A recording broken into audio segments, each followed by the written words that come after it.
नमस्कार, आप भारत लाइव देख रहे हैं। एक बड़ी खबर सामने आ रही है। बिहार में मंत्रिमंडल का विस्तार तो हो गया, लेकिन इसके बावजूद कई ऐसे समीकरण हैं जिसको साथ पाने में नीतीश कुमार असमर्थ हो गए और साथ ही साथ भाजपा भी कई मायनों में अपने समीकरण को, अपने चहेतों को जगह नहीं दिला पाई।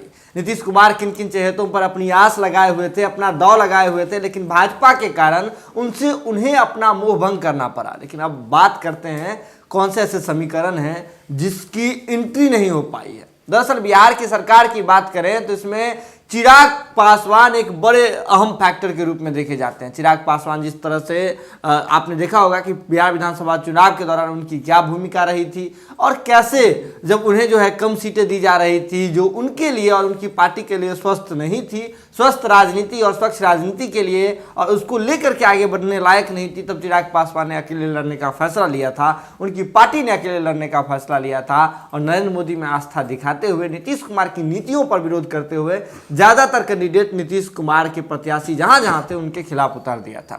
और क्या कुछ हुआ, क्या कुछ समीकरण सामने आए और नतीजे क्या कुछ आए थे 10 नवंबर को, आपको बिल्कुल याद होगा, आपके जहन में होगा। ये बात इसलिए भी खास है क्योंकि इन्हीं बातों को नीतीश कुमार भूलते हुए नहीं नजर आ रहे हैं। और जब चिराग पासवान को बैठक में आमंत्रण दिया जाता है तो मांझी गुस्सा जाता है। इसके बाद बात करें तो नीतीश कुमार जी भी इस समीकरण से और आग बबूला हो जाते हैं कि कैसे चिराग पासवान जी को दे दिया गया। लेकिन कोई बात नहीं, अब देखते हैं कि पूरे मंत्रिमंडल विस्तार में नीतीश कुमार किन बातों को लेकर आशान्वित थे।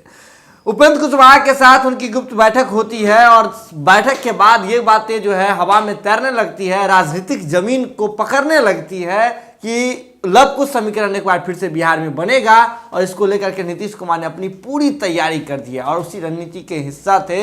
अगर बात करें हिस्सा हैं अभी भी उमेश कुशवाहा जी जो जदयू के प्रदेश अध्यक्ष बनाए गए, लेकिन इसके बावजूद मंत्रिमंडल के विस्तार होने के बावजूद एक बात देखने को मिल रहा है कि एनडीए में ना तो चिराग पासवान की एंट्री हुई है और ना ही उपेंद्र कुशवाहा की एंट्री हुई है। आप समझिए, एक और जहां बीजेपी ने कुशवाहा को लेकर के कुशवाहा और लव कुश समीकरण नहीं साधने दिया नीतीश कुमार को, नीतीश कुमार का एक विकेट गिरा दिया कुशवाहा के रूप में, वहीं दूसरी ओर चिराग पासवान के रूप में नीतीश कुमार ने एक विकेट गिरा दिया। अब देखिए, बड़ा भाई छोटा भाई कोई भी हो, लेकिन घर में दोनों जो मुकाबला है, अभी जो कुश्ती का जो मैच चल रहा है उसमें एक एक करके मामला बराबरी पर है। तो बाबा हमें ये बात बताइए किस तरह से सारा मसला जो है देखने को मिल रहा है और आने वाले समय में इसका बिहार की राजनीति पर क्या व्यापक जो है परिणाम देखने को मिल सकता है।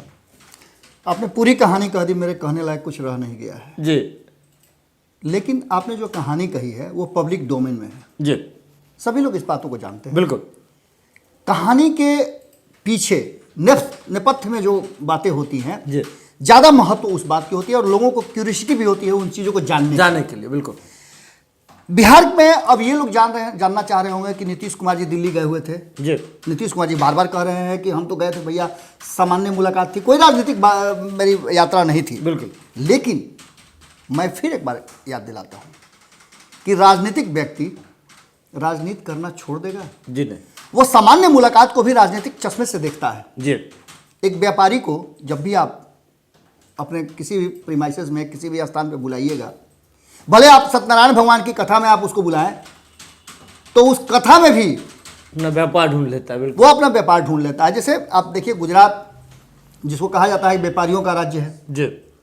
प्रधान सेवक बनते ही नरेंद्र मोदी जी ने कह दिया था मैं व्यापार करने वाले राज्य से आ रहा हूँ। जी। मैं जानता हूँ कि बिहार में कैसे, देश में कैसे व्यापार करना, अलग अलग राज्यों में कैसे व्यापार करना है और व्यापार वो करना शुरू कर चुके हैं। आपको पता है कि इस देश के जो राष्ट्रीय संपत्तियां थी जिस पर गर्व हुआ करता था कि नवरत्न है इस देश के, रेल, गेल, हवाई अड्डा, जितनी भी चीजें थी जी, वो सारी चीजें अब प्राइवेटाइजेशन की तरफ जा रही हैं, जी, निजी हाथों को सौंपी जा रही हैं। तो ये व्यापार है जी।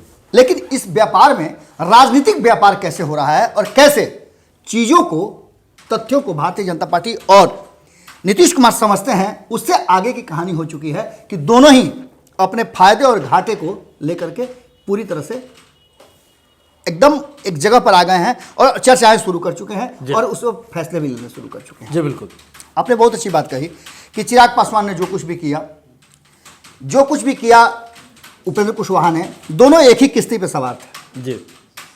अगर चिराग पासवान ने डैमेज किया एनडीए को, तो क्या उपेंद्र कुशवाहा ने एनडीए को कुशन दिया था, जी डैमेज तो उन्होंने भी किया। बिल्कुल।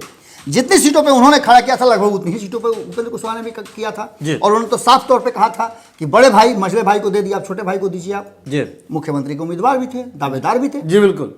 अब ऐसी परिस्थिति में आपको भी सामान्य तरह से लग रहा होगा, आप तो चर्चाएं लगातार कर रहे हैं कि इन दोनों को एनडीए से नो एंट्री का बोर्ड दिखाने के पीछे कारण क्या रहा। जी अब इसमें सबसे बड़ा सवाल जो है वो ये है सुमन कि क्या आप वीआईपी के सुप्रीमो मुकेश सहनी पर भरोसा कर सकते हैं? क्या आप हिंदुस्तानी अवाम पार्टी के सुप्रीमो जीतन राम मांझी पे भरोसा कर सकते हैं? भारतीय जनता पार्टी नहीं कर रही है जी। संगठन में है, साथ में है, आप गठबंधन में है, लेकिन जिस तरह का एक्ट दोनों कर रहे हैं उससे एक बात तय नजर आ रहा है कि वर्तमान की तरफ देख रही है जदयू और भविष्य की तरफ देख रही है भारतीय जनता पार्टी। बिल्कुल। अब ऐसी परिस्थिति में चिराग पासवान को भी इस बात का एहसास हो गया है कि नीतीश कुमार की ये यात्रा और इस यात्रा में अलग अलग लोगों से मिलना, ये कह के कि मैं प्रधानमंत्री से मिलने जा रहा हूं, लेकिन उनका अलग अलग स्टेप पर अलग अलग लोगों से मिलना और इस मिलने के पीछे का कारण नीतीश कुमार के ऊपर भारी दबाव है। जो मैंने पहले भी कहा था कि नीतीश कुमार दिल्ली गए हैं तो एक दबाव के साथ गए हैं और दबाव उनको इस बात की है कि उनके पार्टी में कई मंत्री हारे हैं, कई कद्दावर नेता हारे हैं और हार का कारण एलजेपी को बताया जा रहा है। हालांकि नेपथ्य में फिर देख लीजिए आप तो कहीं ना कहीं कहा जा रहा है कि भारतीय जनता पार्टी भी थी और भारतीय जनता पार्टी को भी इस बात का ये दाग धोना है उसे कि हम चिराग पासवान के बहुत ज्यादा करीब नहीं हैं। ऐसी स्थिति में चिराग पासवान के नाम पर कहीं ना कहीं उपेंद्र कुशवाहा के भी बलि चढ़ गई है। जी बिल्कुल। और यह बलि कहीं ना कहीं एक बार फिर से नीतीश कुमार ने चढ़ाया है। मैंने पहले भी कहा था सुमन, याद होगा आपको, भारत लाइव के दर्शकों को भी याद होगा कि मैंने इस बात को पहले भी कहा था कि इतना सॉफ्ट कॉर्नर हो गए हैं उपेंद्र कुशवाहा, और उपेंद्र कुशवाहा होंगे भी क्यों ना, लगातार टूटना लगातार टूटना लगातार टूटना लगातार टूटना और लगातार बैकफुट पे जाकर के फिर से खड़ा होने का प्रयास करना। और ऐसी स्थिति में उन्हें अगर कोई सहारा, तिनके का सहारा कोई दे दे तो जानते हैं कि डूबते को तिनके का सहारा होता है। और नीतीश कुमार ने जैसे यूज किया, मैं यूज शब्द बता रहा हूं, जिस तरह से लौकुश समीकरण की तरह यूज किया उपेंद्र कुशवाहा को, और जब जरूरत महसूस हुई तो एक चिराग के लिए उनको बलि चढ़वा दिया। दैट मीन्स कि कहीं ना कहीं नीतीश कुमार एक बार फिर से अपने ही बुने जाल में फंसा दिए। बिल्कुल। और फंसने के बाद अब उपेंद्र कुशवाहा के पास कोई रास्ता नजर नहीं आ रहा। हाँ, हो सकता है कि संभावनाएं अनंत होती हैं। राजनीति में कहा जाता है कि कभी भी संभावनाएं समाप्त नहीं होती हैं, कभी भी कोई अंत नहीं होता है, एक शुरुआत होती है। लेकिन वर्तमान जो बता रहा है वो ये बता रहा है कि जहां एक तरफ चिराग पासवान पर वो पूरी तरह से जिस बना करके पूरा खुटक गाड़ करके गए थे कि हम नहीं शामिल होंगे एनडीए में, इस बात में ऐसा लगता है उनके चेहरे के भाव बता रहे हैं कि वो सफल हो गए हैं कि चिराग पासवान को कुछ समय के लिए, कुछ दिनों के लिए, कुछ महीनों के लिए वो रोक सकते हैं, कुछ साल के लिए रोक सकते हैं। और चिराग पासवान भी कहीं ना कहीं अब अपने लिए विकल्प की तलाश शुरू कर रहे हैं। लेकिन इन सब लड़ाई में अगर किसी का घाटा हुआ है तो उपेंद्र कुशवाहा का हुआ। और अब जो रास्ते बन रहे हैं वो रास्ते बन रहे हैं कि अगर बिहार की राजनीति में नीतीश कुमार के वापसी के साथ साथ अगर कोई बड़ा परिवर्तन हो जाए और बड़ा एक गठबंधन तैयार हो जाए तो कोई अतिशयोक्ति नहीं होगी। बिल्कुल।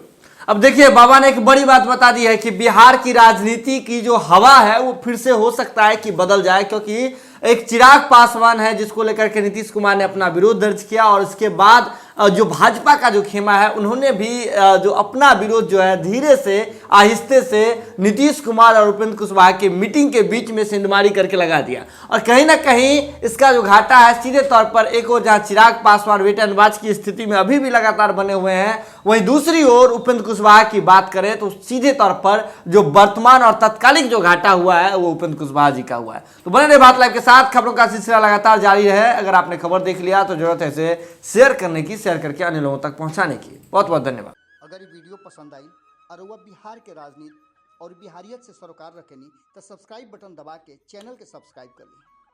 ओजे एगो घंटी बा, ओकरा बटन दबा देला से कुल सटीक और मारक खबर रुआ मुफ्त में मिल जाई।